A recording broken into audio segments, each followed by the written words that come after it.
Еду в очередной отпуск. Годы 2000-е, точнее уже не вспомню. Просыпаюсь в купе фирменного поезда «Алтай». В вагоне тепло, поезд бодро считает стыки на рельсах, настроение хорошее. Соседи по купе уже проснулись. В купе заглянула проводница, улыбнулась и принесла мне и моим попутчикам чай. Сказала мне «доброе утро, коллега» и, улыбнувшись, ушла к себе.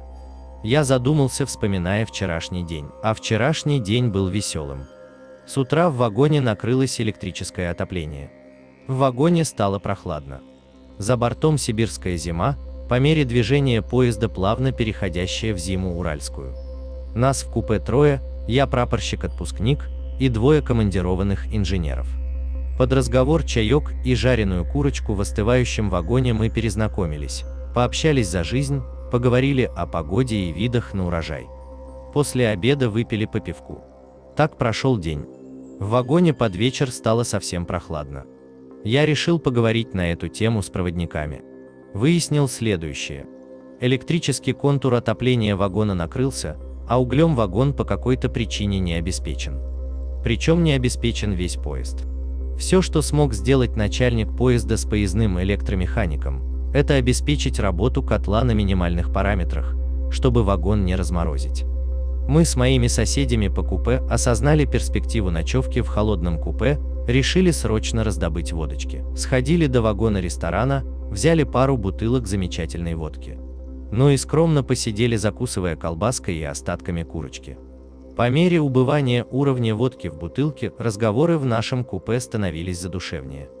Мой мозг начал генерировать варианты выхода из создавшейся ситуации с холодным вагоном.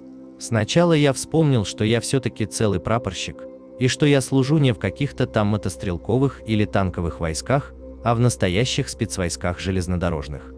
А значит, я должен спасти мир, решить проблему с отоплением. А проблема решалась просто. Нужно достать где-то угля для котла. В это время наш поезд прибыл на очередную станцию, со стоянкой по графику 10 минут. И, о чудо, с противоположной от перрона стороны поезда стоял состав с углем. Наш поезд еще не остановился, а мы уже составили план и начали спешно одеваться. Из недр сумки я достал комплект железнодорожных ключей, вездеходы, и мы с моими подельниками-соседями по купе устремились в тамбур.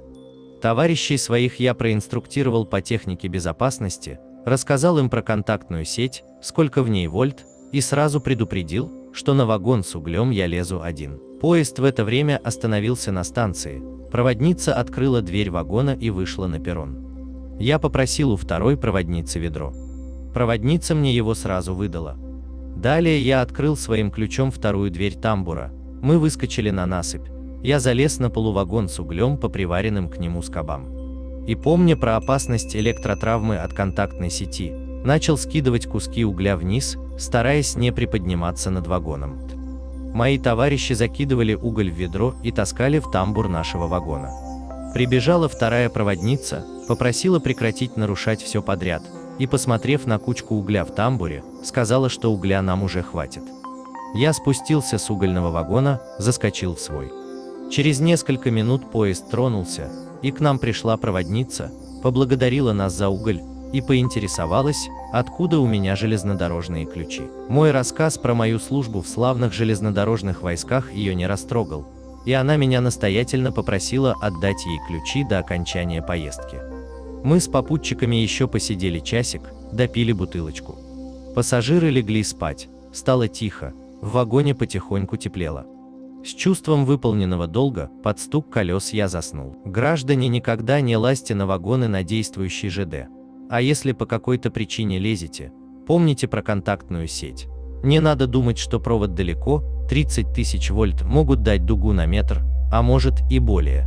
Свои железнодорожные ключи, доставшиеся мне от папы, я через несколько лет подарил молоденькой проводнице, увидев у нее совсем старый изломанный комплект, который ей выдали на работе. Понравилась история? Подписывайтесь на канал и ставьте лайки, а также не забывайте нажать на колокольчик, чтобы не пропустить новые истории. Всего вам хорошего!